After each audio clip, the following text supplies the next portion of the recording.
Assalamualaikum warahmatullahi wabarakatuh. Hi my dear student, how are you?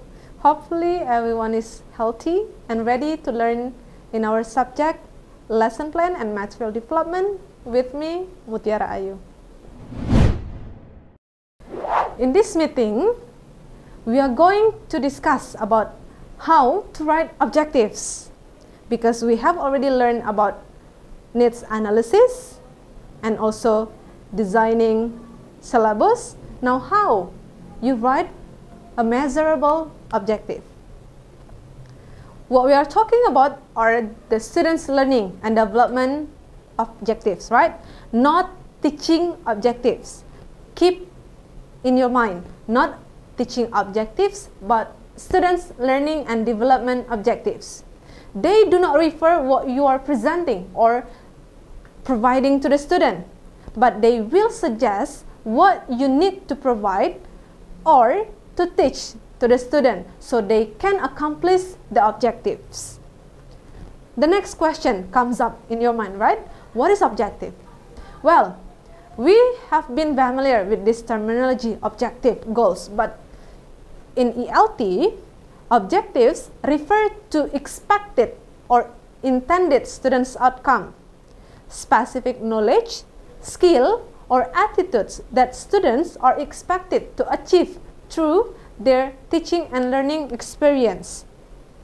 So now you have to differentiate between goals and objectives. Okay? Objectives are not the same with goals. Objectives is specific and goals is more general. Now, let's discuss it more specifically. If we talk about goals, it is a general expectation of students' outcome. It can be broad. For example, students will understand the general education requirement in Teknokrat University. That's a goal. Meanwhile, if we talk about objectives, it is a statement of what students should be able to do and how they should change developmentally as a result of instruction or program. And it is more specific and measurable. For example, after completion of the orientation, the students will be able to list at least 5 general education clusters in Teknokrat University. So it is totally different when we compare to the goals, because goal it's very general or broad, meanwhile objectives are specific and it can be measured. Okay, now another illustration. Goals can be seen as the broad general expectation from the program. It is as the means by which those goals are met. The problem is some courses have unmeasurable and written a very broad objectives. An example here. I borrowed this objective that was written from English for Business course. Understand the concept that contribute the career decision making. Well, I want to ask to you, how will we know when the students understand? Can you measure that? Can you assess that? Well, this is too broad and unobservable terminology. So, if we want to make it as a good objective, here, the goal understand the concept that contribute to the career decision making. Well, the first objective can be written like this. After completion of EFB course, students will be able to match a list of priorities to appropriate career choices. So here we use the action verb match. It is measurable and observable, right? The other alternative is, after completion of EFB course, students will be able to state their own work personality. So you can measure, you can observe when the students achieve or accomplish that objective by stating their own work personality. Is it clear? Right. Now, in writing objective, you must specify the objective itself. So, the behavior or activity to be performed by the students. Okay? It also tells about the conditions under which this behavior takes place and the minimum level of the acceptable performance. In writing the objective, we have to consider the student's focus outcome. The objective should be worded to express what the students will learn, know, or do as a result of the instruction, or how the student will change developmentally as a result of the program, not what the instructor or program will do for the student. Here, I have the comparison between the bad objective and also better objective. The bad version first, right? Provide the student with knowledge about how the library works. Well, this is not a good objective. Why? Because as we have discussed before, it doesn't show measurable and also observable outcome. Another one is, it is the good one or the better objective. After taking the research method course, the students will be able to demonstrate their knowledge of how the library works by finding 10 sources for a research paper in Teknokrat University Library. So it's totally clear and also observable because we can measure the achievement of the objective by the student. In what way? In the way they find 10 sources for a research paper. Do you get it? Great, nice. So, after you think of the student focus outcome, you also have to consider about the reasonable objective. Because objectives should be reasonable. That is, they should reflect learning or development that the student can accomplish in the course or program, right? And then it also must be observable and measurable, because students' learning and development should be assessed with an observable, measurable objective. For example, if you use the objectives such as know and understand, well, they are not observable. Okay, for example, it is not good. Yeah, it is not a good objective. Students will know about cross-culture understanding impact. How you assess when they have already accomplished that objective.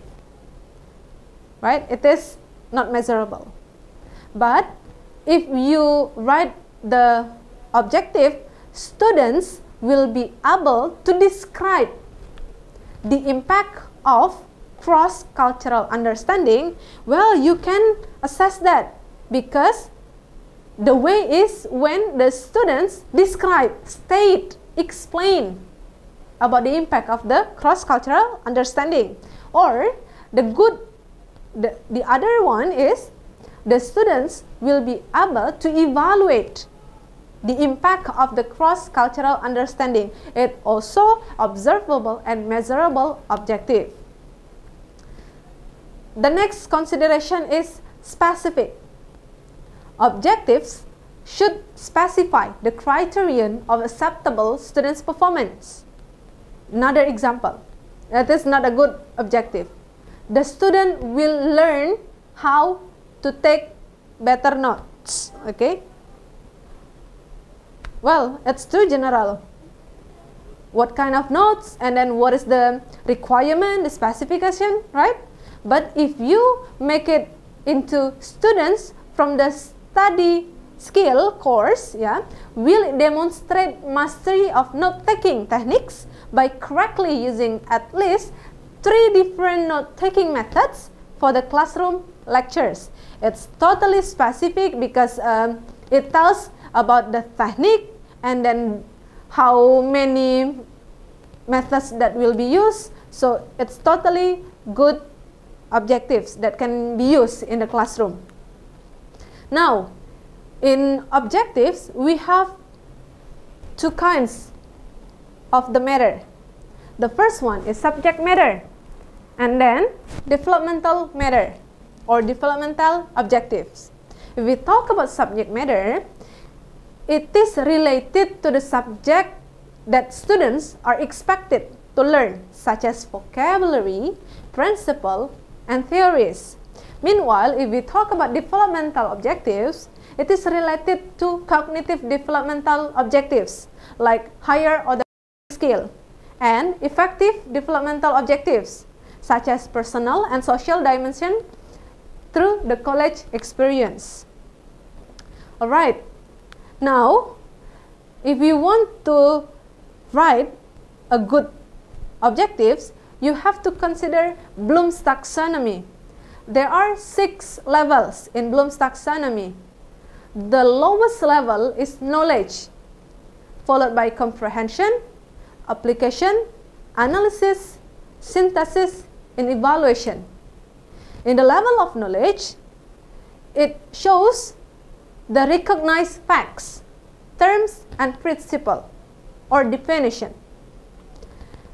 If it goes higher level in comprehension, it describes about the explain or summarize in one words. Okay. In the application level, it relates to previously learned materials to the new situation. Meanwhile, in analysis, the students show the understanding organizational structure of material, drawing comprehension, or relationship between the element, and if they show the combination of elements to form a new original entity, it means that they have been in synthesis level. And the complex one is evaluation. It means that the student can show the making judgment about the extent of which material statistic criteria. Here, there are some verbs that can be used in Bloom's taxonomy that can help you in writing effective and measurable objective. If you only want to see students' level in knowledge, you can use the word match, recognize, select, compute, define, label, name, describe, and the others. If you want to show about the comprehension level, you can use the word restate, elaborate, identify, explain, paraphrase, and summarize. In the application level, you can use the word give example, apply, solve problem using, predict, or demonstrate. In analysis level, you can use the verb outline, draw a diagram, illustrate, and subdivide.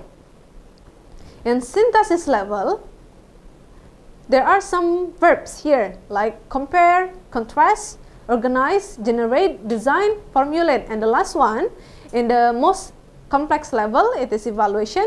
You can use the verb support, interpret, criticize, judge, critique, or appraise. Okay, now I have example.